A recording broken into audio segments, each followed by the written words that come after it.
Bonjour à vous.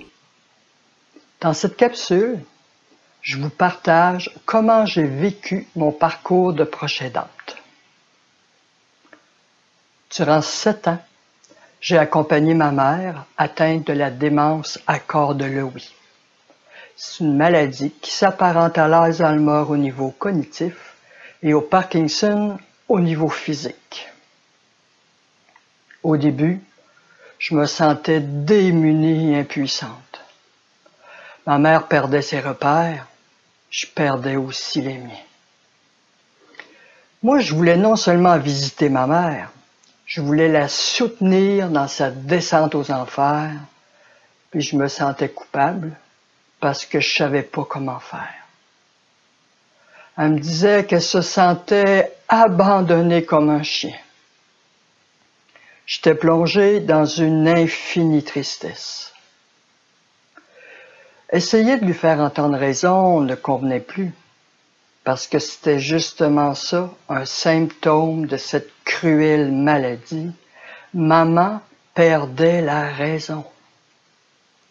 Et ma patience et ma bienveillance ne suffisaient pas à la sécuriser dans sa vulnérabilité croissante.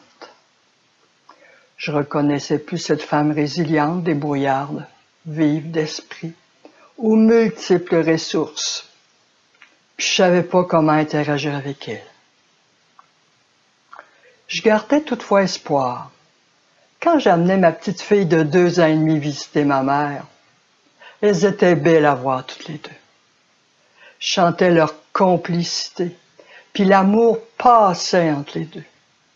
Ma petite Lauriane aimait beaucoup sa grand-maman Rosée, comme elle l'appelait, puis elle voulait souvent aller la voir, malgré 4 heures de route pour une toute petite fille.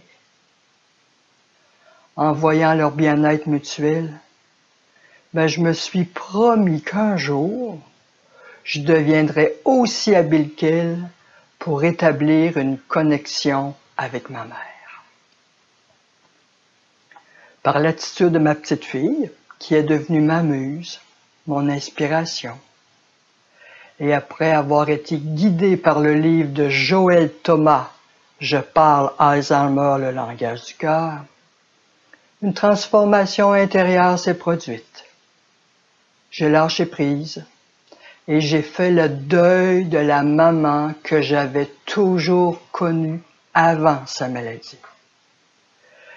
Cette femme autonome, aux multiples ressources, ne reviendra plus jamais. On appelle cette sorte de deuil blanc, parce que c'est dire adieu à la personne et à la relation telles qu'elles étaient avant la maladie, alors que cette personne est encore vivante. Je me suis alors construit une nouvelle vie avec ma nouvelle maman. Puis c'est là que j'ai basculé de la souffrance à la sérénité. J'ai trouvé un nouveau sens à la vie avec ma mère, soit celui de me centrer sur l'être et non sur le savoir ou sur le faire. J'ai lâché le mental pour faire de la place à mon intuition aimante, à mon intelligence émotionnelle. J'ai aussi lâché mon armure de protection composée de mon ego, de mes blessures anciennes en lien avec ma mère, de mes peurs, pour ouvrir tout grand mon cœur et ressentir jusqu'à quel point j'aimais cette personne, bien au-delà de sa maladie. Grâce à ma propre vulnérabilité, j'ai eu accès à son âme à nu, avec ses joies et ses blessures anciennes aussi. J'ai pu être plus proche de qui était vraiment ma mère, dénudée de son mental, de ses retenues et de tout vernis social. Dans la construction de la nouvelle relation avec ma mère, j'ai d'abord arrêté d'avoir toute forme d'attente envers elle. J'ai accepté ce qui est, sans rien vouloir changer dans l'ici et maintenant. J'attends plus rien, donc je suis jamais déçu. Je vis avec ce que ma mère possède encore comme ressources, sans solliciter des capacités qu'elle n'a plus. J'ai aussi modifié mon mode de communication avec elle. Ça ne sert à rien d'essayer de la raisonner. On ne peut pas demander à une personne atteinte de démence de changer d'avis en utilisant des arguments pour la convaincre. C'est peine perdue. Elle n'a plus cette capacité de raisonner. J'ai aussi évité de contredire et de confronter ma mère désorientée. Pourquoi essayer de la ramener dans ma réalité? Ça servirait à quoi? À me décourager, puis à la blesser. C'est à moi d'aller la rejoindre dans son monde, et non l'inverse. Pour elle, ce qu'elle verbalise est vrai. J'ai appris à regarder ma mère avec le cœur dans les yeux. Quand on regarde de cette façon, on s'ouvre à la vie et aux rencontres intimes avec l'autre. Même si ma mère ne me reconnaissait plus avec son mental. Sa mémoire affective se souvenait qu'elle était avec quelqu'un de familier, qu'elle était bien avec moi, qu'elle pouvait me faire confiance. Son cœur se souvenait. Durant ces 2 dernières années de vie, maman ne bougeait plus, ne réagissait plus et vivait les yeux fermés. À ses côtés, je profitais du silence pour me brancher à mon être afin de pouvoir me brancher au sien par la suite. Je contemplais ma mère, cette femme forte qui m'a donné la vie.